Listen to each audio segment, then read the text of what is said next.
스스로 어떻게 바라보느냐, 또 어떻게 느끼고 인식하느냐, 이게 굉장히 중요하다는 얘기죠, 제 말은. 나는 안 돼, 나는 될 수 없어, 난 늦었어, 이미 끝났어, 뭐 이렇게 했던 분들이 배달을 많이 해요, 사실은. 하지만 배달을 한다는 것 그 자체는 어떻게든 이 현실에 대해서, 당면하고 있는 내 문제에 대해서 어떻게 벗어나고자, 또는 이렇게 좀 스스로 진화하고자, 발전하고자 이렇게 노력하는 사람들이 배달을 많이 하거든요, 사실은. 뭐 투잡하는 사람들도 마찬가지고, 뭔가 부족함이 있기 때문에 이걸 채우려고 배달을 하는 거거든요. 이제 그런 사람들도 마찬가지지만, 배달하는 모든 사람들이 똑같은 거예요. 현실에 대해서 좀 더 나은 삶, 현재보다 좀 덜 아프고, 좀 덜 어렵고, 뭐 그런 걸 추구하는 삶을 이렇게 하기 위해서, 만들기 위해서 배달을 하는 거거든요, 사실은. 근데 그 배달 환경 자체가 달라진다면은, 음, 엄청난 문제가 또 생기겠죠. 제가 보기에는 뭐 일용직은 원래 배달 전부터 있었고, 뭐 거기에 사람이 몰리고 적고 뭐 그런 건 상관없지만, 물류 같은 거 아니면 노가다 같은 거, 건설업, 이거는 뭐 일상적인 상황이기 때문에 그 문제는 아니겠지만, 만약에 그 사람들이 정말로 할 수밖에 없는 게 배달이라고 하자면은, 마지막까지 이제 버틸 수 있는 게 배달이었다면은, 결국 그 사람들이 나중에 선택할 문제는 이 세상을 떠나는 것밖에 없어요, 사실은. 정말 절실하고 어려운 사람들을, 어려운 사람들이 사실은 희망을 찾기 위해서 배달을 하는 거였는데, 내년부터는 이제 배민의 로드러너라는 시스템에 맞춰서, 또 자기가 일하고 싶어도 일을 못해. 또 주는 대로 받아가. 그리고 수락도 다 해야 돼. 하기 싫어도 해. 이런 식의 강제적인 노동을 요구한다면은, 과연 그들이 선택할 수 있는 거는 무엇일까? 또 그들이 또 버티고 또 떠나가는 사람들에 대해서 인식하는 건, 서로 간의 인식은 또 어떠한 차별성이 또 존재할 수 있을까? 이 문제는 굉장히 큰 사회적인 이슈고, 대한민국 사회가 앞으로 뭐 그전부터 떠안고 있지만은, 그런 차이를 분명히 내년에 확실하게 알 거라고 저는 생각합니다. 왜냐면은 중상층 사회 자체가 굉장히 무너졌거든요, 지금 현재까지. 김영삼, 김대중, 노무현 대통령까지도, 세 분의 대통령이 민주정부 이후로 만든 대통령들이 중상층을 굉장히 키우려고 했던 것도 사회적인 어떻게 밸런스를 맞추기 위해서 만들었던 건데, 결국에는 다 서민해. 그리고 아니면 다 부자해. 극단적인 양극화를 실현이 된다면은, 과연 이 사회가 어떻게 갈까요? 저도 그거는 참 고민이 되네, 진짜로. 어떻게 이 사회를 이끌어 갈 거고, 뭐 네팔이나 인도네시아나 뭐 동남아처럼 총을 들고, 횃불을 들고, 80년대처럼 정권을 뒤집고, 뭐 그런 사태를 요구하는 건지, 뭐 그런 사이까지도 내년에 아마 배달 업계를 통해서 아실 거예요. 왜냐면은 딜리버리 히어로 자체가 시스템을 가져온 게 아니에요. 그냥 기업을 산 거지. 4조 원 주고 기업을 사서 2조 원을 빼갔어, 현재. 그리고 또 빼가고 있고, 계속. 적자 난 거는 배민 대한민국 회사 우아한 청년들이 적자가 난 것 뿐이에요. 그거를 복고 하고 2조를 빼가는 거예요. 얘네들이. 그리고 또 2조를 빼가면 얘네들은 본전치기 한 거예요. 지금도 하고 있겠지만. 내년까지 본전치기 하고, 그렇다면은 얘네들이 그 회사를 가만히 두겠냐? 또 4조에 팔겠죠. 그럼 4조라는 수익이 또 없는 거예요, 걔네들은. 그런 구조인 거예요, 사실은. 기업을 사고 파는 것 자체가. 얘네들 머릿속에는. 우리가 배달을 하면서 사실은 배달료 자체는 고객들한테 받고 있어요, 이미. 그리고 또 가게에서도 배달료를 받고 있어요. 근데 그 배달료가 8,000원이면은 우리는 4,000원만 받고 있는 거예요, 결국은. 날씨 변화로 인해서 10,000원, 20,000원, 30,000원 받는 건 뻥튀기 된 거. 그러니까 걔네들이 얘기하는 잠재 위험 요소라는 거예요. 우리가 생각해야 될 문제는 뭐냐면 그 잠재 요소가 10%도 안 된다는 거죠. 그럼 90%는 누가 가져가냐? 배민의 영업이익, 쿠팡의 영업이익, 요교의 영업이익으로 들어가고 있다는 거예요. 이거는 정상적인 사회가 아니죠. 공정사회도 아니고 자본주의 논리에서도 굉장히 큰 문제인 거예요. 횡령이고 기만이고 고객들의 기만이고 착취인 거예요. 말 그대로 착취라는 말은 솔직히 어떨 때 쓰냐면은 식민지 착취, 최악의 경우에 쓸 때 착취라는 말을 쓰게 되거든요. 사람이라는 게. 이 착취라는 거는 굉장히 나쁜 거고 부도덕하고 불윤리적인 거예요. 이미 배민 딜리버리 히어로는 그걸 다 예상하고 이미 뽑아갈 거는 뽑아간 상태예요. 여기에서 이익을 내는 거는 딱 결론적으로 하나예요. 회사를 파는 거. 누구한테 파느냐?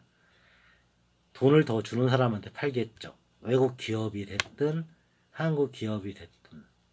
하지만 대한민국 정부가 지금이라도 정찰해서 이 회사를 규제를 한다면 외국 기업은 배달의 민족을 사지 않겠죠.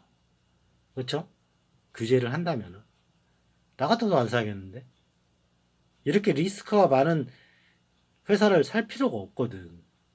근데 그 사람들은 살 때는 리스크가 없었어요. 전혀 없었고 동남아에서 망해. 리스크 때문에 망해. 규제 때문에 망해.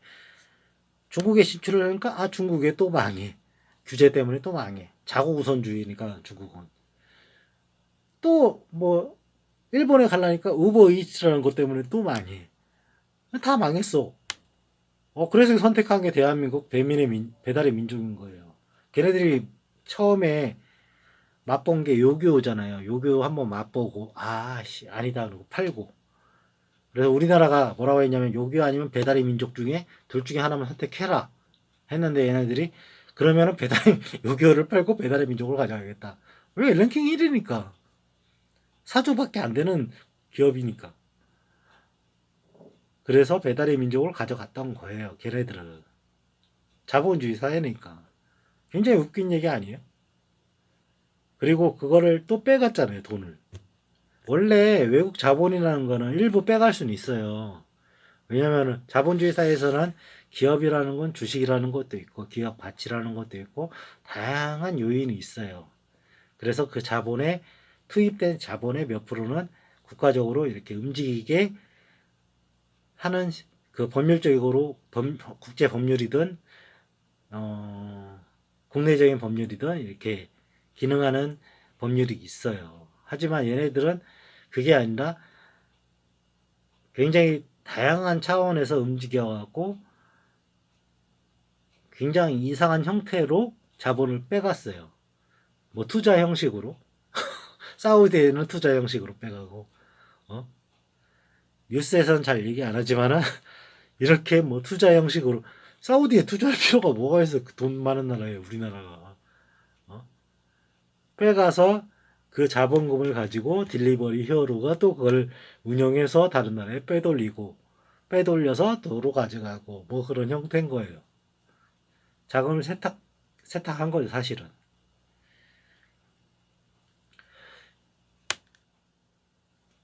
그래서 우리가 해야 될 문제는, 그러니까 해야 할 일들은, 이 문제에 대해서 대응해야 될 것은, 적어도 배달을 하는 사람이라면은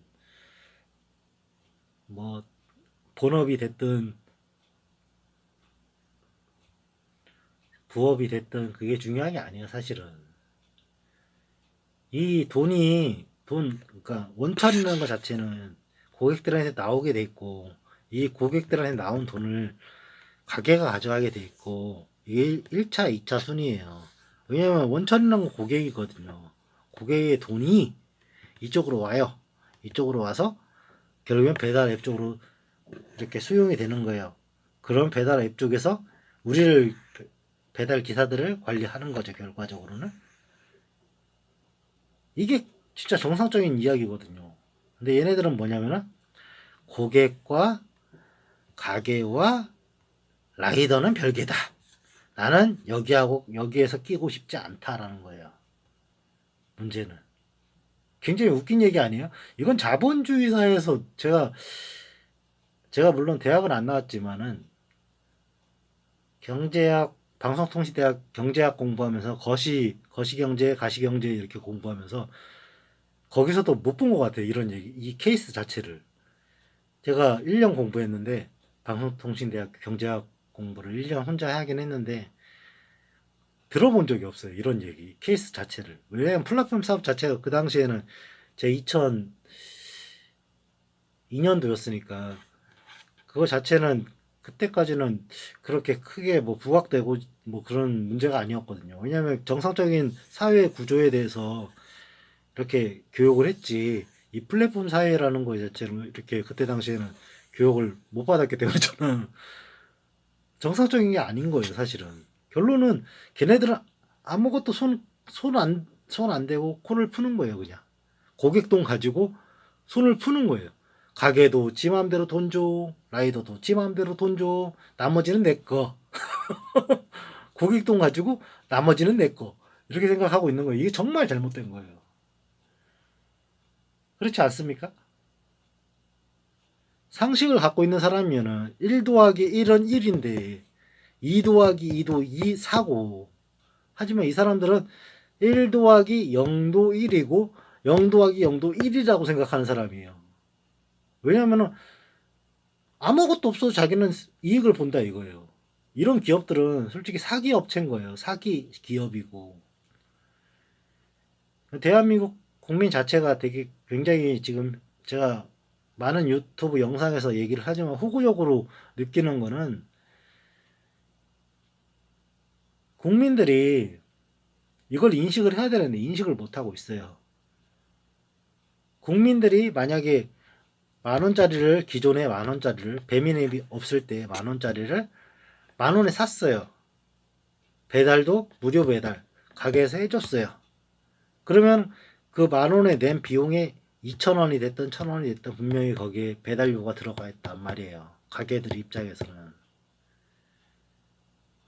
근데 이 사람들은 뭐냐면은 가게 배달료 따로, 그러니까 가게 그 메뉴 따로, 배달료 따로 이렇게 계산을 하고, 또 얘네들의 수입은 뭐 광고료 따로, 이런 식으로 지네들이 챙기는 거예요. 결과적으로 만원짜리가 얘네들이 요구를 해요. 야, 2만원 만들어. 예? 2만원 못 만들겠는데? 나 광고비 빼갈 건데 너한테 4천원? 너한테 배달료 3천원 더 받을 건데? 그럼 얘네들 2만원 올릴 수밖에 없어요, 가게들은. 그러면 고객들은 어때요? 2만원, 만원 받을 걸 3만원 받고 있는 거예요, 지금. 고객들은 3만원을 내고 있는 거예요. 그리고 얘네들은 또 어떻게 생각하겠어요, 가게들은? 아, 그러면은 양을 줄이면 되지.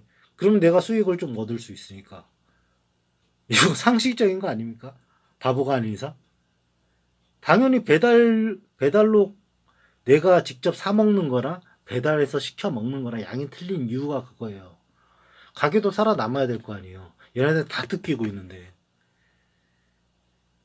그러니까 양이 줄고 고객들은 왜 양이 줄어? 이게 3만 원어치 맞아요? 나 같아도 그래요. 이게 3만 원짜리 맞아요? 안 사 먹어 그러면 배달을 왜 시켜요? 내가 직접 포장해 갖고 오지. 맛있는 집에서, 양 많은 집에서. 근데 이런 사람들이, 저 같은 사람들이 정상적인 사람인데 대부분의 사람들은 그래? 그럼 가게가 잘못했네. 어? 배달 앱이 아니라 가게가 잘못했네. 이게 3만 원어치 맞아요? 이 3만 원어치에서 이 가게가 가져가는 건 똑같아요. 5천 원 가져갔으면 계속 5천 원만 가져가는데 배달 앱에서는 원래 15,000원 가져가는 걸 25,000원 가져가고 있는 거예요. 굉장히 이건 큰 문제입니다. 이건 사회적인 문제고 이건 물가 상승에 굉장히 큰 역할을 하고 있어요. 도미노 역할을 하고 있어요. 이게 국민들이 알아야 될 문제인데 뉴스에서도 그런 걸 강조를 안 하고 있어요. 사실은 좀 얼버무리고 있다는 거죠. 물가 상승 요인이 뭐냐? 우리가 수출을 덜했다. 제조업이 약해서 수출을 덜했다. 수입이 늘었다. 이걸 얘기하고 있는 거예요. 물가 상승률을. 이거는 바보도 알아요. 수입이 많고 수출이 적으면 당연히 물가가 올라가지. 왜냐면 환율 차이가 있으니까. 오히려 수입이 많고 수입이 적고 수출이 많으면은 환율이 떨어져요. 떨어진 상태에서 올리려고 하는 게 이제 국가적인 이제 경제 시스템인 거예요. 어느 정도 밸런스를 맞추고 스와프를 하고 이런 경제적인 통상을 하는 게 국가 간의 관계고, 왜냐하면 제조업 자체도 환율이 너무 올라버리면 국가에서 굉장히 큰 부담을 느껴요. 왜냐하면 지원을 해줘야 되니까.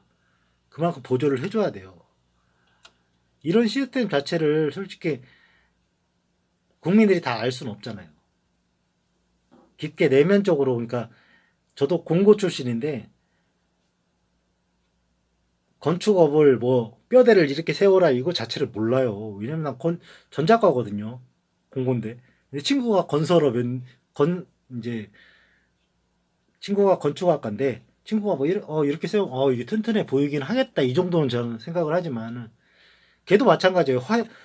저는 전작가라서 이렇게 회로 한 판 딱 보면은 뭐 이렇게 심도 깊게 공부하지는 않았지만은 그래도 공고는 어느 정도 이렇게 패턴을 볼 줄 알고 어떻게 회로가 어떻게 움직여 전기 영향이 어떻게 흐름이 어떻게 가느냐 이 정도는 안단 말이에요. 걔네들 똑같은 거예요. 뼈대를 어떻게 세우면은 건물이 안 무너지겠다. 저도 몰라요 그거는. 서로 다른 분야니까 모르는 건 이해하는데 중요한 건 우리 국가 경제라는 거는 굉장히 우리 스스로에게 모든 사람들에게 적용이 되는 거고 이거에 대해서 우리가 좀 더 문제가 발생이 된다면 언론적으로 많이 이렇게 그러니까 많은 모르는 사람들한테 인식을 시키고 서로 이해를 시키고 서로 이렇게 어떻게 협력할 수 있는 방향을 찾아야 되는 게 맞거든요.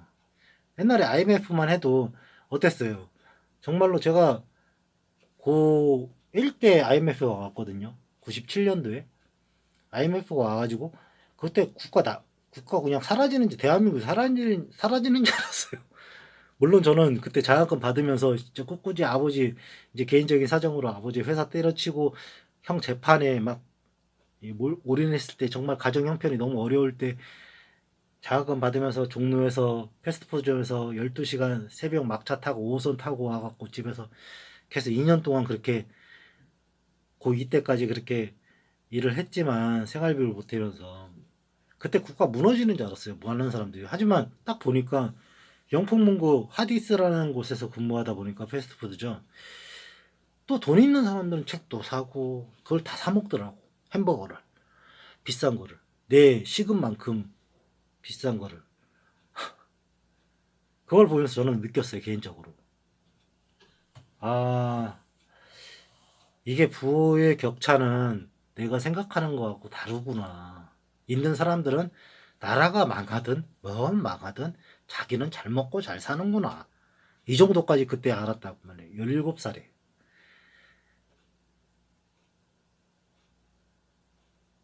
진짜로. 근데 지금 현재 같은 상황에서는 우리 국민들이 국가 경제에 대해서 좀 많이 깨어 있는 상태잖아요. 그때 IMF만 해도 금 모으기 하면서 나라 살리겠다고 막 금 막 없는 거 있는 거 뭐 있는 놈들은 안 냈어요 사실은. 없는 사람들이 금을 모아서 나라를 구한 거지 있는 사람들은 아까워서라도 안 냈어요. 진짜 없는 사람들이 금 모아서 나라를 살린 거예요 사실은.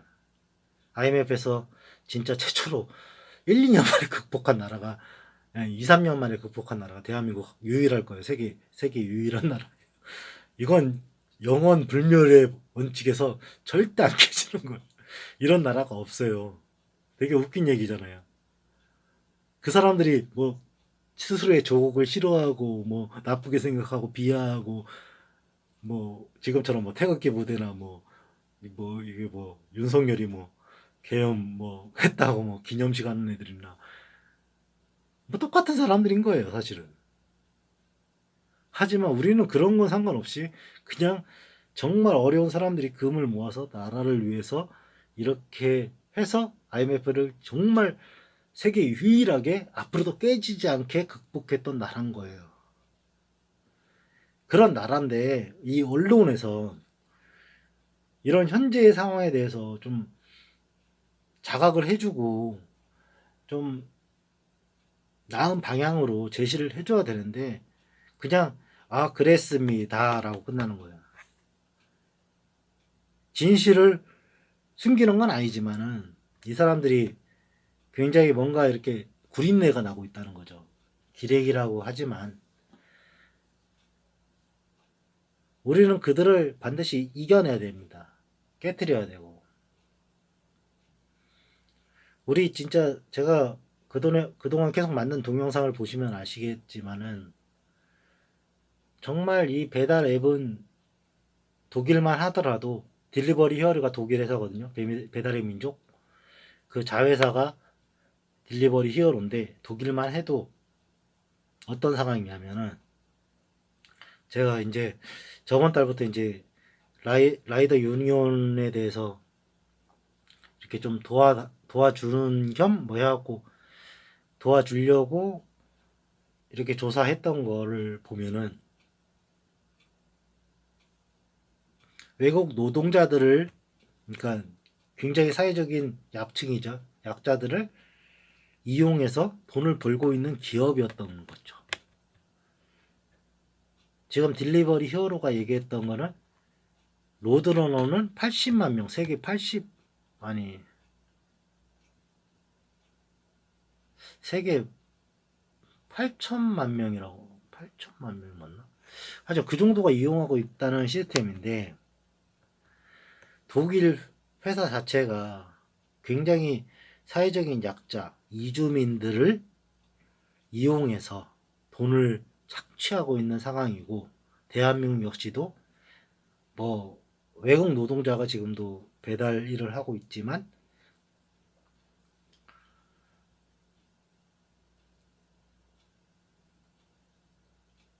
지금 정말로 사회적인 약자가 대한민국에서 많이 활동하고 있다는 거죠. 그 똑같은 방식으로 그거를 착취를 하고 있다는 거예요. 결론적으로는 하루 일하고 하루 버는 사람들을 이 사람들은 이용하고 있다는 거예요. 배달을 떠날 수 없는 사람들을.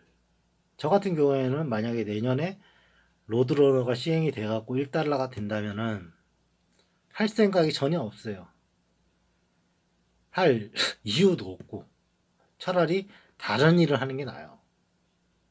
하지만 이 배달업을 할 수밖에 없는 사람들은 분명히 있단 말이에요. 회사를 왜 다녀요? 안정적인 삶을 위해서 다니는 거잖아요. 모든 사람들이. 똑같은 거예요. 배달하시는 분들도 안정적인 삶을 위해서 사는 거예요. 뭐 떼돈 벌었고 여길 튀어서 뭐 가게를 차리고 뭐 떼돈을 벌겠다 그런 걸로 배달하는 사람 거의 없어요. 거의 한 10%? 아니 5%? 3%? 3% 뭐 3% 있다고 쳐요. 없어요 거의. 하루 먹고 하루 사는 사람들이 배달을 하는 거예요 사실은.